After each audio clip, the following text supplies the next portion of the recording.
স্বাগত বিডিনিউজ24.com এ ব্রেকিং নিউজের সাথে আছি আমি মোস্তফা কামাল।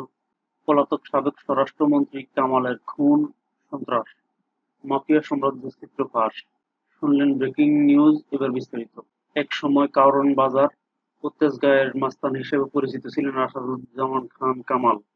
পরে আওয়ামী লীগের রাজনীতিতে যুক্ত হয়ে ক্ষমতার চূড়ায় উঠে 2014 সালের জানুয়ারিতে স্বরাষ্ট্র প্রতিমন্ত্রী এবং পরবর্তীতে পূর্ণমন্ত্রী হন তিনি। দায়িত্ব পাওয়ার পর থেকে বিরোধী দল দমনে কঠোর অবস্থান নেন এবং গুম, খুন, ক্রসফায়ার, নিপীড়নের মতো কর্মকাণ্ডের মাধ্যমে ভয়ঙ্কর স্বরূপে আত্মপ্রকাশ করেন। খুন-সন্ত্রাসের হুকুমদাতা। 2024 সালে জুলাই মাসে গণ-অভ্যুত্থানের দমনের সময় তিনি নিরাপত্তা বাহিনীকে আত্মঘাতী অস্ত্র ব্যবহারের নির্দেশ দেন বলে জাতিসংঘ মানবাধিকার কমিশনের প্রতিবেদনে উল্লেখ রয়েছে। সেই দমন-পীড়নের প্রায় 1400 মানুষ নিহত হয়।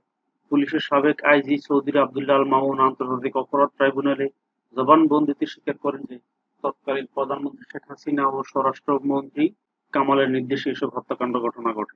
মাফিয়া নেটওয়ার্ক ও নিয়োগ বাণিজ্য। কামাল পুলিশ, ফায়ার সার্ভিস, পাসপোর্ট ও আনসার বাহিনীতে নিয়োগ ও পদোন্নতিতে ব্যক্তিগত বাণিজ্যে পরিণত করেন। যোগ্যতা উপেক্ষা করে তার তালিকা অনুযায়ী নিয়োগ হতো এবং মোটা অঙ্কের ঘুষ দিতে হতো। এভাবে তিনি পুলিশের ভেতর এক বিশাল মাফিয়া নেটওয়ার্ক গড়ে তোলেন, যেখানে অনুগত কর্মকর্তারাই পদোন্নতি পেতেন। বিধি মতলববিদের কর্মকর্তাদের ওএসডি করে বাদ দিতেন। অস্ত্র বিতরণ ও হেলমেট বাহিনী। তার আমলে ছাত্রলীগ, যুবলীগ ক্যাডারদের হাতে নির্বিচারে প্রায় 32,000 অস্ত্রের লাইসেন্স দেওয়া হয়, যেগুলো বিরোধী আন্দোলন দমনে ব্যবহার হয়।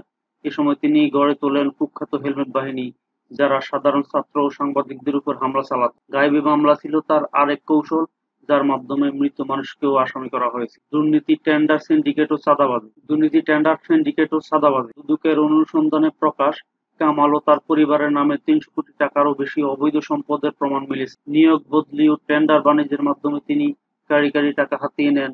পুলিশের অস্ত্র ও ফায়ার সার্ভিসের পণ্য ক্রয়ের টেন্ডার তিনি সরাসরি নিয়ন্ত্রণ করতেন এবং প্রতিদ্বন্দ্বী ব্যবসায়ীদের ভয় দেখিয়ে সরিয়ে দিতেন। একইভাবে কারওয়ান বাজারে তার চাঁদাবাজ নেটওয়ার্ক ছিল, যেখানে পলাতক কাউন্সিলর শামীম প্রতিদিন কোটি টাকার চাঁদা আদায় করতেন। কলকাতায় পলাতক জীবন।